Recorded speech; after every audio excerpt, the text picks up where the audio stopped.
네, 글로벌 증시 속 주요 이슈들 안에서 투자 아이디어를 발견해 보는 라운드 테이블 시간입니다. 오늘은 매주 수요일 함께하고 있죠. 노영래의 NH투자증권 프리미어블루 영업부 법인센터 PB와 함께합니다.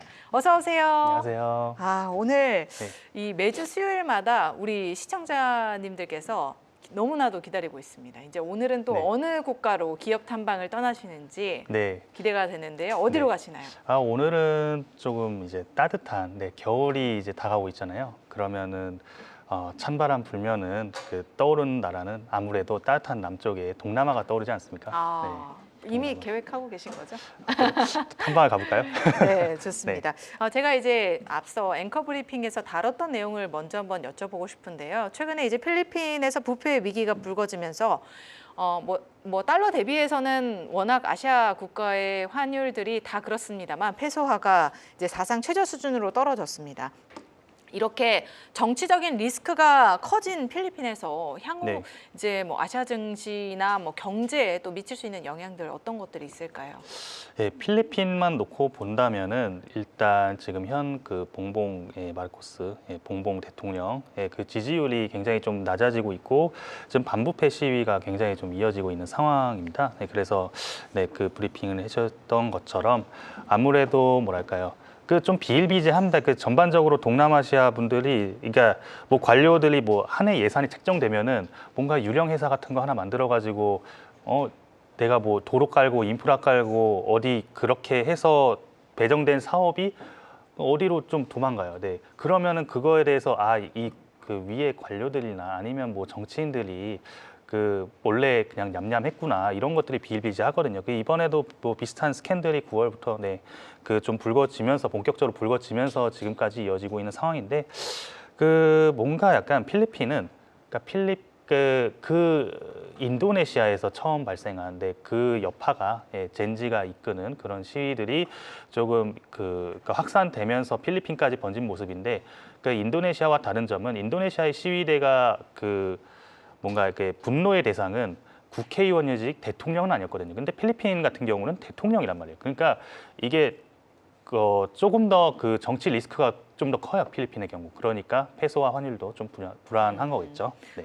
앞서 살펴봤지만 이제 지금 현 대통령의 집안을 보면 네. 이제 역대 계속해서 이제 주요 자리를 차지했던 그런 집안이고 1986년 당시에 100억 달러에 이르는 이제 그 자금을 횡령을 해서 챙겼을 정도로 이제 많은 이제 부정부패를 이뤘던 그런 가문인데 그거에 대한 비난들이 좀 쇄도하고 있는 모습이죠. 아무래도? 예, 그렇죠. 이게 어느 정도나 지속이 될까요?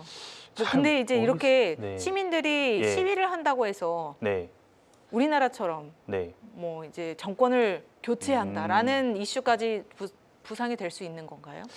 이게 어떻게 보면 좀 필리핀이나 태국의 예를 들어 좀 고질적인 문제일 수도 있는데, 그러니까 전반적으로 이거를 조금 전문 용어로 하면 네포티즘이라고 하는 친족주의 이런 걸로 대변되는 이제 그 문제점이잖아요. 그런 것들이 10년 전에도 그렇고 20년 전에도 그렇고 50년 전에도 그렇고 비슷하게 계속 반복되고 있고, 그러니까 결국에 쫓겨나도 다른 가문이 되고 돌려가면서 계속 반복되는 그 경향이 강해요. 그런데 이제 아무래도 그렇다 보니까 필리핀에서도 유명한 예전부터 유명한 피플 파워라든지 그러면서 시위를 통해서 굉장히 정권 교체나 이런 거를 통해서 목소리를 많이 내고 있지만 아무래도 구조적으로 지금과 같다면 당분간은 쉽지는 않아 보입니다. 일단은 단기적으로 당분간 지속이 될 것으로 보인다라고 정리를 해주셨습니다. 앞서 이제 추운 연말이 다가오니까 따뜻한 동남아시아 국가로 여행을 떠나고 싶으시다. 사실은 여기에 떠나고 싶으신 분들이 많아지죠라고 적혀 있는데 제가 보기에는 우리 노영래 PB님이 가장 빨리 떠나고 싶으신 것 같아요. 자, 그렇다면 현재 동남아시아 관광시장의 현황이 어떤지 좀 살펴보고 싶은데요.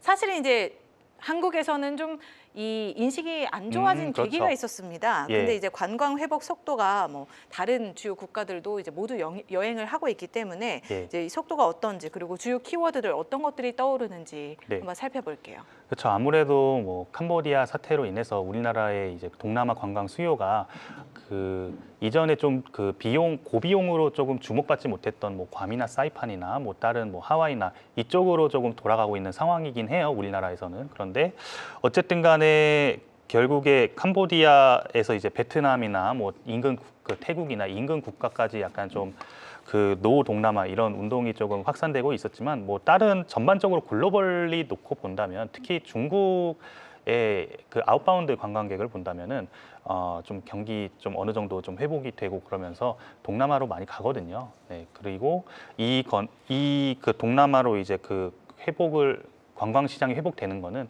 그 실적 발표나 뭐 주요 기업들의 실적 발표를 통해서 네, 확인도 가능합니다.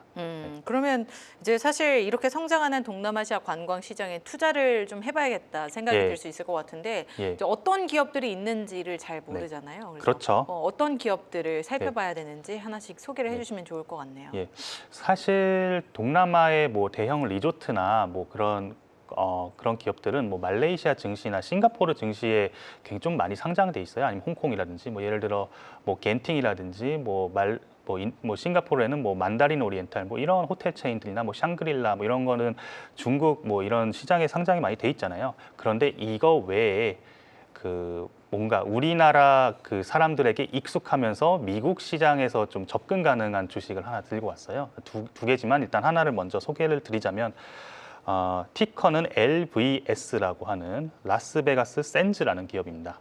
예.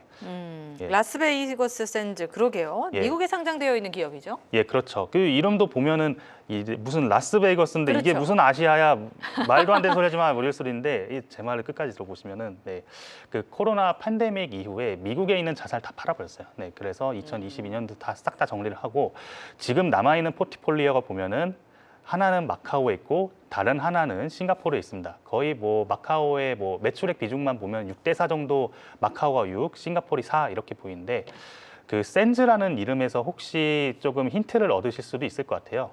그 샌즈라 하면은 그 싱가포르의 마리나 샌즈 베이라고 혹시 그 좀 그 네. 랜드마크 있잖아요. 그거 가보진 못했습니다. 예. 너무 아쉽네요. 네. 저도 가보셨나요? 저는 거기 묵지는 못했고요. 너무 비싸더라고요, 1박에. 예. 그런데 다들 좀 많은 분들이 거기에 묵지는 못하더라도 뭐 옥상에 수영장 있잖아요. 뭐 인증샷 많이 찍으러 가시더라고요. 다 아시죠? 싱가포르 가신 분들이라면은 굉장히 요즘 또 싱가포르 많이 가시니까 마리나 샌즈베이의 그 호텔 그리고 마이스 컨벤션 센터 그리고 또 카지노 시설 이렇게 복합 리조트를 볼 수 있을 거예요. 지금 호텔 그림이 저기 보이네요. 나오는데. 네, 저거요, 저거. 네, 그래서 그 보시면은 너무 좋네요. 네. 예, 옥상에서 또 이제 수영장 하면서 또 찍으면은 얼마나 또 멋있어 보이겠어요. 네. 근데 아무튼 그게 네. 중요한 건 아니고, 네. 그러니까, 겨울에 네. 노영래 PB님이 사진 그 인증샷 하나 들고 오시는 거죠. 저 아마도 아마도 네. 네, 아무튼 네 거기 가 보시면은 그러니까 싱가포르에서는 그 복합 리조트라고 하는 그 리조트가 2개밖에 허용을 하지 않습니다. 하나는 센토사 섬의 그 싱가포르 유니버설로 유명한 그쪽에 그 겐팅 그룹이 하나가 있고요. 그리고 나머지 하나가 라스베이거스 샌즈가 운영하는 그 마리나 베이 샌즈 이쪽 이 2개 듀오폴리 시스템으로 이렇게 진행되고 있는데요. 어쨌든 간에 계속 확장 공사를 하고 있어요. 라스베이거스 샌즈에서 계속 그 마리나 샌즈베이 뭐 호텔 증축이라든지 네. 그런 것도 증축하고 있고 굉장히 복합적인 문화 공간으로서 싱가포르의 약간 관광이나 이런 것들의 국격을 조금 더 높이는 그런 핵심 포트폴리오거든요. 그렇기 때문에 이번 실적도 굉장히 잘 나왔고요. 계속 잘 나올 것 같습니다. 네. 한 가지 궁금한 건 라스베이거스 샌즈가 이제 예. 미국에 있는 뭐 자본들을 다 이제 매각을 했다라고 그렇죠. 말씀을 해주셨는데 예. 그러면 실제로 운영을 하는 그 주체는 네. 소재가 어디예요? 미국이죠. 그러니까 미국이에요. 미국인데 네. 뭐 라스베이거스의 뭐 베네티안이라든지 뭐 유명한 뭐 리조트들의 그 자산이 코로나 때 좀 안 갔잖아요. 사실 그 카지노 하시던 분들이 보통 좀 온라인으로 많이 가고 미국의 뭐 드래프트킹스나 뭐 그런 조금 뭐 약간 좀 그런 쪽으로 많이 갔죠. 네. 네. 그러면서 굉장히 조금 사업적으로 어려움을 겪었었던 시기에 매각을 해버리고 우리는 아시아에 집중을 하겠다 해서 마카오와 싱가포르에 집중을 하게 되었고 이게 어떻게 보면은 결국에 회사를 살리면서 조금 더 전망 있는 그런 시장에서 조금 더 집중할 수 있는 그런 네. 계기가 되었다고 볼 수 있습니다. 이제 미국 회사지만 이제 동남아시아 특히 이제 아시아 지역에 집중하고 있는 라스베이거스 샌즈를 먼저 소개를 해주셨고요. 예. 다음은 이제 동남아를 여행할 때 없으면 안 될 필수 예. 앱이 하나 있죠. 그렇죠. 뭘까요? 예, 그랩, 동남아 그랩이죠. 여행 요즘 네. 많이 하시죠? 그러면은 뭐 유튜브나 뭐 블로그 같은데 검색해 보시면은 뭐 뭐 준비해야 돼요 하면은 그랩 앱을 깔고 가세요. 이런 얘기가 많이 나옵니다. 그래서 그랩 앱을 통해서 뭐 음식 배달도 시켜 먹을 수 있고요. 그리고 그 간단한 뭐 모터사이클 택시라든지 아니면은 사륜차 택시라든지 이런 거 굉장히 라이드 헤일링 서비스 굉장히 좀 쉽게 이용할 수 있고요. 외국인 투자자 입장에서도 결제도 굉장히 쉬워요. 네. 어쨌든 간에 그런 서비스를 하고 있는데 이번 3분기 실적 발표에서 매출액은 컨센서스 상회고 순이익은 조금 하회를 한 모습을 보여줬어요. 그렇다 하더라도 그렇게 중요한 이슈는 아니었고요. 이 회사에 있어서 가장 좀 주가 변동이라든지 회사에서 중요한 요인 중 하나는 그러니까 유일한 경쟁자라고 할 수 있는 고투그룹, 인도네시아의 그 토종 기업인 고젝의 이제 모회사인 고투그룹과의 그 합병 이슈가 있습니다. 이게 최근까지 그러니까 이게 합병이 안 되고 둘이 경쟁을 하게 되면은 아무래도 마진을 깎아먹는 요인인데 이거를 결국에 제살 깎기 하지 말고 그 우버처럼 그냥 통합해버리자. 이 동남아 리전에서는 이런 논의가 나오고 있는데 지지부진하다가 얼마 전부터 급물살을 타고 있었던 이슈가 있습니다. 이거는 좀 짚어 넘어가야 될 것 같은데 그 이슈는 바로 인도네시아 국부 펀드인 다난타라가 이제 조금 주도적으로 참여를 하는 하에 고투의 그랩의 합병을 승인해주겠다. 약간 이런 논의가 나오고 있어요. 네, 그래서 인도네시아 정부에서도 입장에서도 어느 정도 좀 열어두고 있는 모습이고요.